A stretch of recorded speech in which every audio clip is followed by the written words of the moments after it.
નમસ્કાર દર્શક મિત્રો, ફાસ્ટ ન્યૂઝ ઇવનિંગ બુલેટિનમાં હું ઉદય રાવલ આપનું સ્વાગત કરું છું। આજના આધુનિક યુગમાં લોકો જ્યારે ખેતીથી દૂર થતા જાય છે અને રાસાયણિક ખેતીનો વ્યાપ પણ વધ્યો છે, ત્યારે ઉમરગામ તાલુકાના નારગોલની નવસર્જન ટ્રસ્ટ દ્વારા સંચાલિત દક્ષિણા વિદ્યાલયના વિદ્યાર્થીઓ પ્રકૃતિનું રક્ષણ કરતી પ્રાકૃતિક ખેતીના અમૂલ્ય પાઠ ભણી રહ્યા છે। વિદ્યાર્થીઓને પ્રાકૃતિક ખેતીના શિક્ષણ દ્વારા પ્રકૃતિ અને ખેતી સાથે જોડવાનું ઉત્તમ કાર્ય વર્ષોથી પ્રાકૃતિક ખેતી કરતા ઉમરગામના સરોંડા ગામના ખેડૂત ઈશ્વરભાઈ પટેલ કરી રહ્યા છે। આજના કેટલા યુવાઓને ખેતી સાથે કોઈ નિસ્બત નથી રહ્યો, ત્યારે આ શાળાના વિદ્યાર્થીઓ ખેતીનું અતિથી ઇતિ સુધીનું જ્ઞાન મેળવી રહ્યા છે। અહીંના ઓરોવિલ સેન્ટર ફોર એક્સેલન્સની ખેતી લાયક આશરે 2.5 એકર જમીનમાં વિવિધ પાકોનું ઉત્પાદન કરવામાં આવી રહ્યું છે। ખૂબ સુંદર વાત તો એ છે કે અહીંના ઇન હાઉસ હોસ્ટેલના વિદ્યાર્થીઓને આ પ્રાકૃતિક ખેતી દ્વારા ઉગાડવામાં આવતા પાકોથી બનાવેલું પૌષ્ટિક ભોજન પીરસવામાં આવે છે, જેથી તેમના સ્વાસ્થ્યનું રક્ષણ થાય છે। ગુજરાત સરકાર દ્વારા પ્રાકૃતિક ખેતીને અત્યંત મહત્વ આપવામાં આવી રહ્યું છે, જેથી પર્યાવરણની સાથે સાથે લોકોનું સ્વાસ્થ્ય પણ જળવાઈ રહે।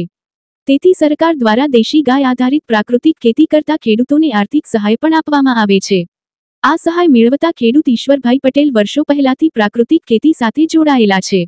તેઓ વિદ્યાર્થીઓને પ્રાકૃતિક ખેતીના દરેક આયામો શીખવી નાની વયથી વિદ્યાર્થીઓમાં પ્રાકૃતિક ખેતીનો પાયો મજબૂત કરવાનું કાર્ય કરી રહ્યા છે। તેઓ આ શાળાના વિદ્યાર્થીઓને અઠવાડિયામાં 3 દિવસ પ્રાકૃતિક ખેતીની વિવિધ તાલીમો આપે છે, સાથે સાથે ખેતીમાં રોપણીથી લઈને લણણી કરવા સુધીનું દરેક શિક્ષણ આપે છે। તેઓ ગાયના મળમૂત્રમાંથી જીવામૃત, ઘન જીવામૃત, બીજામૃત, આચ્છાદન, વાફસા અને મિશ્રપાક પદ્ધતિથી પ્રાકૃતિક ખેતી કરતા શીખવે છે। વિદ્યાર્થીઓ ખેતીમાં જાતે દરેક શિક્ષણની પ્રેક્ટિકલ ટ્રેનિંગ પણ મેળવે છે। અહીં હોસ્ટેલના વોર્ડન અને શિક્ષકો પણ બાળકો સાથે આ ટ્રેનિંગમાં ભાગ લઈ વિદ્યાર્થીઓને પ્રોત્સાહન આપે છે। શાળાના હેડ મિસ્ટ્રેસ રેનુ ચૌહાણે જણાવ્યું હતું કે અહીં પ્રાકૃતિક પદાર્થોના ઉપયોગ દ્વારા રીંગણ, ટામેટા, તુવર, ચોળી, ભીંડા, ગુવાર, મરચા, દૂધી, મકાઈ, મગફળી, મૂળા, ગાજર, બીટ, વેલાવાળા અન્ય શાકભાજી, મેથી અને અન્ય ભાજી સહિત અનેક પાકોનું ઉત્પાદન કરવામાં આવી રહ્યું છે। પ્રાકૃતિક ખેતીના શિક્ષણ દ્વારા વિદ્યાર્થીઓ પ્રકૃતિ સાથે જોડાઈને તેનું મહત્વ हमने हल्दी, भिंडी, गाजर, फिर कॉर्न एंड ये दूधी, तुवर, फिर भाजी, ये सब ग्राउंडनट्स, काफ़ी सारी चीज़ें हमने उगाई है। एंड हमने सीखा कि किस तरीके से खेती की जाती है। आजकल जो बच्चे होते हैं उनको काफ़ी बच्चों को इतना ज़्यादा नॉलेज नहीं रहता खेती का, बट हम काफ़ी लकी है जो हमें इस तरह की हॉस्टल में मिला एंड काफ़ी चीज़ें मैं रेनू चौहान दक्षिणा विद्यालय औरोविल सेंटर फॉर एक्सीलेंस की हेडमिस्ट्रेस बोल रही हूँ। एक्चुअली ये हमारे बच्चे हैं जिसको हमने ऑर्गेनिक खेती सिखाई है। ईश्वर भाई जो है, ऑलरेडी आपने इनके बारे में बहुत कुछ सुना है। ये हमारे यहाँ पे आते हर स्कूल विजिट और बच्चों को किस तरह से ऑर्गेनिक खेती की जाती है वो सिखाते हैं। उसमें क्या चाहिए क्या नहीं चाहिए, कब हार्वेस्टिंग होती है, कब करनी चाहिए, और ऑर्गेनिक फार्मिंग के बारे में आप सब जानते ही हैं। इट इज मीन्स बहुत यूजफुल है हमारे हेल्थ के लिए। વલસાડ જિલ્લાની પારડી વિધાનસભા બેઠકના ધારાસભ્ય કનુભાઈ દેસાઈને ફરી એક વખત મંત્રીમંડળમાં સ્થાન મળતા વલસાડ જિલ્લા ભાજપમાં ઉત્સાહનો માહોલ છવાયો છે। કનુભાઈ દેસાઈના નામની જાહેરાત થતાં જ તેમના સમર્થકોએ ફટાકડા ફોડી અને ઉજવણી કરી હતી। વાપીમાં કનુભાઈ દેસાઈના કાર્યાલય પર ભાજપના કાર્યકર્તાઓ અને અગ્રણીઓ એકઠા થયા હતા અને ફટાકડા ફોડી અને મોઢું મીઠું કરાવી અને કનુભાઈ દેસાઈને શુભેચ્છા પાઠવી હતી। મહત્વપૂર્ણ છે કે અગાઉ પણ કનુભાઈ દેસાઈ રાજ્યના નાણાં ઉર્જા અને પેટ્રોકેમિકલ વિભાગના કેબિનેટ મંત્રી હતા અને ફરી એક વખત ભૂપેન્દ્રભાઈ પટેલની સરકારમાં તેમને કેબિનેટ કક્ષાનું સ્થાન મળતા સમર્થકોમાં ઉત્સાહનો માહોલ છવાયો છે।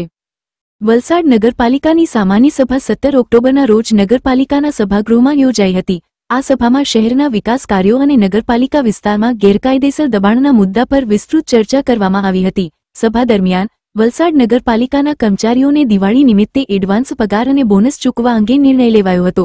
આ ઉપરાંત હાઉસ ટેક્સ ડિપાર્ટમેન્ટ માટે નવા સર્વર ખરીદવા, ભાવ મંગાવવા અને કર્મચારીઓ તથા કામદારોની હાજરી પૂરવા માટે ફેસ પંચ યંત્રની ખરીદી કરવા પર પણ ચર્ચા થઈ હતી। શહેરના બિસ્માર બનેલા મુખ્ય માર્ગોને ડામરિંગ કરવા અને ગણેશ વિસર્જન દરમિયાન બિસ્માર રસ્તાના ખાડા પૂરવા માટે પાથરવામાં આવેલા મટીરીયલ તેમજ ઔરંગા નદીના ઓવારે લગાવેલી લાઇટના ભાડાના બિલ મંજૂર કરવા જેવા મુદ્દાઓ પર પણ વિચારણા કરવામાં આવી હતી। વલસાડના આઝાદ ચોકથી ભીડભંજન મંદિર સુધીના બિસ્માર રોડ પર કાયમી ધોરણે પેવર બ્લોક લગાવવાની મંજૂરી આપવા અને ચોમાસા દરમિયાન બિસ્માર બનેલા માર્ગોના રિસર્ફેસિંગ માટે વધારાની ગ્રાન્ટની માંગણી કરવા દરખાસ્ત મૂકવા સહિતના વિકાસ કાર્યોની ચર્ચા કરી જરૂરી નિર્ણયો લેવાયા હતા.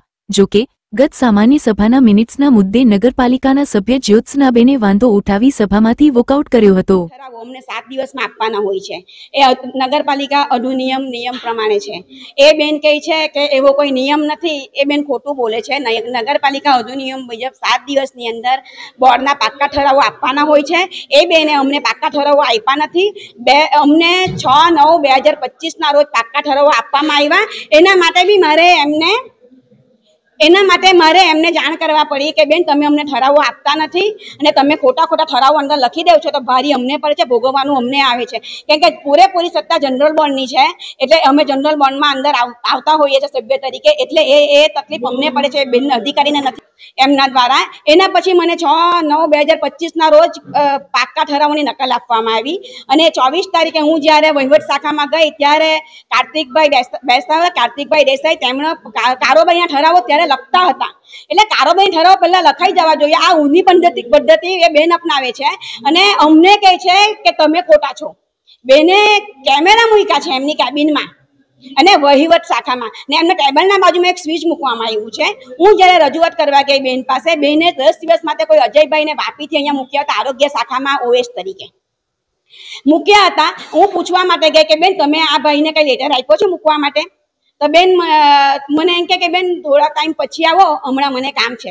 અંદર કોઈ હતું નહીં, એક કાકા હતા અને સ્વિચ પાડ્યું. એટલે એ મને ઉશ્કેરે ને હું કઈ બોલું તો મેં કીધું બેન મારા તો 1 સેકન્ડના જ જવાબ છે. તમે એને 10 દિવસ માટે જ્યારે આરોગ્ય ખાતામાં મૂક્યા, આરોગ્ય ખાતામાંથી કોઈ કાગળ ચોરાઈ ગયું મૂક્યું, એની જિમ્મેદારી કોની? તો મને કહે છે કે આરોગ્યના કર્મચારી છે ને તે ધ્યાન આપશે. મેં કહ્યું બેન એનું ધ્યાન આપશો તો કામ કોણ કરશે? મને કે તમારા પાસે એવા કોઈ હોય તો તમે લાવી શકો છો. 10 દિવસ વગર પગારે નોકરી કરાવવાની, સારું કરતા હશે તો આપણે નોકરી પર લેશું. મેં કહું સારું બેન અમારા વોર્ડમાં બી બહુ બેરોજગાર લોકો છે, બેરોજગાર જે લોકોને નોકરીની જરૂર છે. કેમેરા મૂકવાની શરૂઆત એ લોકોએ લગભગ મહિનાથી જ કરી હશે કે 1-2 મહિનાની હશે. એમણે એ સ્વિચ એના ટેબલ નીચે મૂક્યું છે અને એ કનેક્ટ એમના ફોન સાથે કર્યું છે. કાયદેસર શું આવું થઈ શકે? એ બેન જવાબ નથી આપતા. તે તમે પણ જોયું છે, બેન ખોટા જવાબો આપે છે. એને મોનિટરિંગ રૂમ બનાવવા આવે. મોનિટરિંગ રૂમમાં કેમેરા માટે બે કર્મચારીને મૂકવામાં આવે કે જેથી સભ્ય બી જોઈ શકે કે ભાઈ આ ખોટું છે કે સાચું છે કે હું છે તે.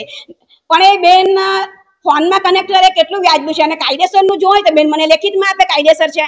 ફાસ્ટ ન્યૂઝ ઇવનિંગ બુલેટિનમાં આજે બસ આટલું જ. આવતીકાલે ફરી મળીશું. નમસ્કાર.